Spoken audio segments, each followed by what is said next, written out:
music students in the border city showed off their talent today while receiving some much-needed funding. There'll be a bit less instrument sharing for band students at Lloyd Bishop Middle School thanks to extra funding from the Friends for Performing Arts. Organizers were busy handing out checks to 4 schools from the money raised during last year's Mardi Gras celebration.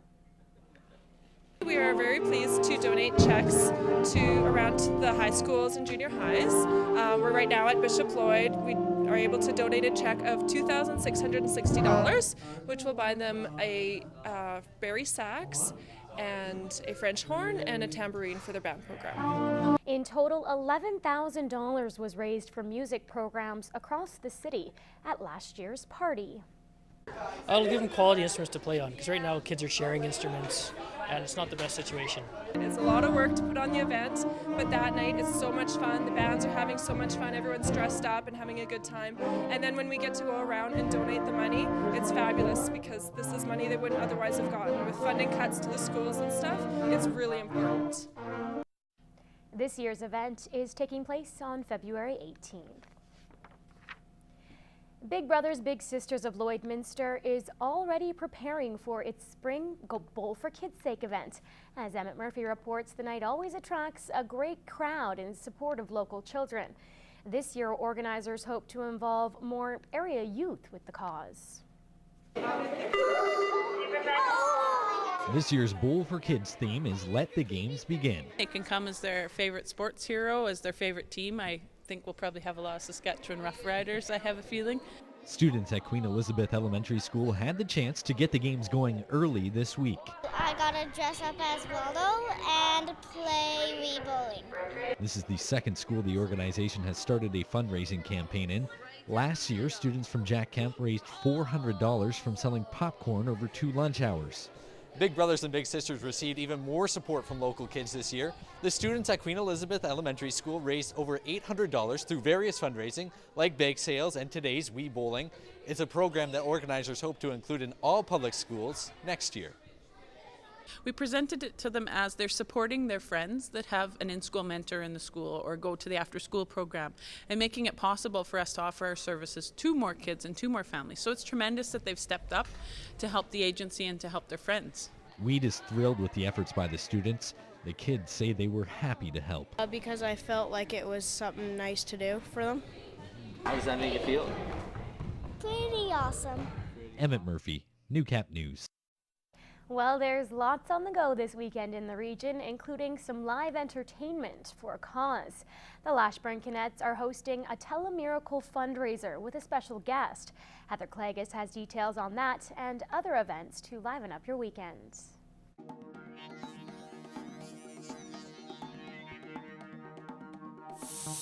Kinsmen and Cadets in our area have been busy gearing up for Tele-Miracle. It's coming up the beginning of March and they've been doing a lot of fundraising, and the Lashburn Cadets have their fundraiser tomorrow night. A familiar face will be there. I'm sure you've seen him on the telethon.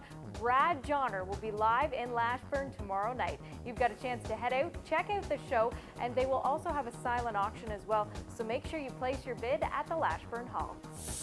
Looking ahead to Thursday night, you've got a chance to head out to the Vic Juba Theatre and take in a live show. February the 2nd, Belle Plaine will be live on stage. A Saskatchewan native, and also a chance for you to get in to a great show for maybe a great deal. It is part of their I Go series, a chance for you to get a few tickets for only $5. If you're interested, just stop by the Vic Juba Community Theatre box office. We've got a chance for you to win some brand new music this weekend. You may remember the artist Lights, the song Drive My Soul. Well, she's got a brand new album out. It's called Siberia, and you can win a copy. All you have to do is email your name and daytime phone number to tvcontests@newcap.ca.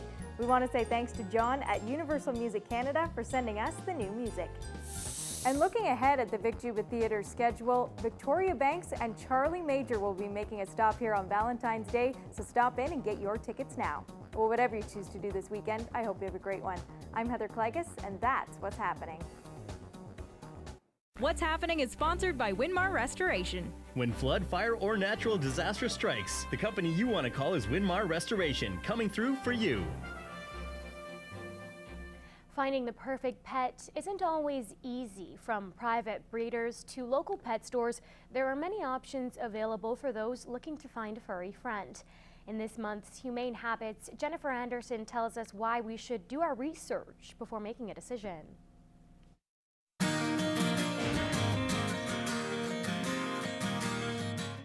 So, you're looking to get a new pet. From flyers to online websites, finding a new dog or cat could just be a phone call away. If you're a responsible owner who looks after your animal, does it really matter where you get your pet from? Why do we care? A puppy mill generally refers to a high-volume, substandard dog breeding operation. They sell mainly to pet shops, but occasionally sell directly to individual consumers. Dogs are bred solely for profit, with no concern for their physical health or psychological well-being. Dogs and puppies are usually in squalid living conditions and are off limits to the public.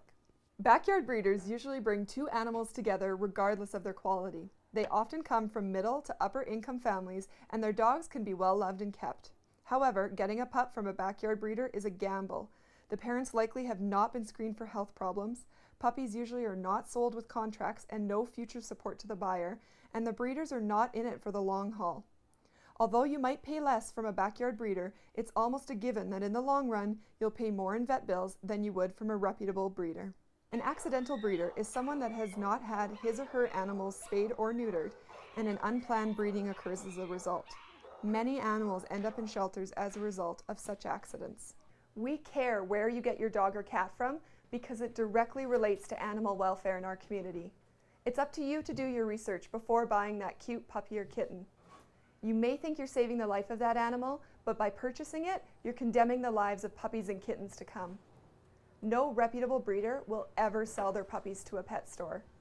We need to stop the cycle of unwanted, neglected, and abandoned companion animals in our community.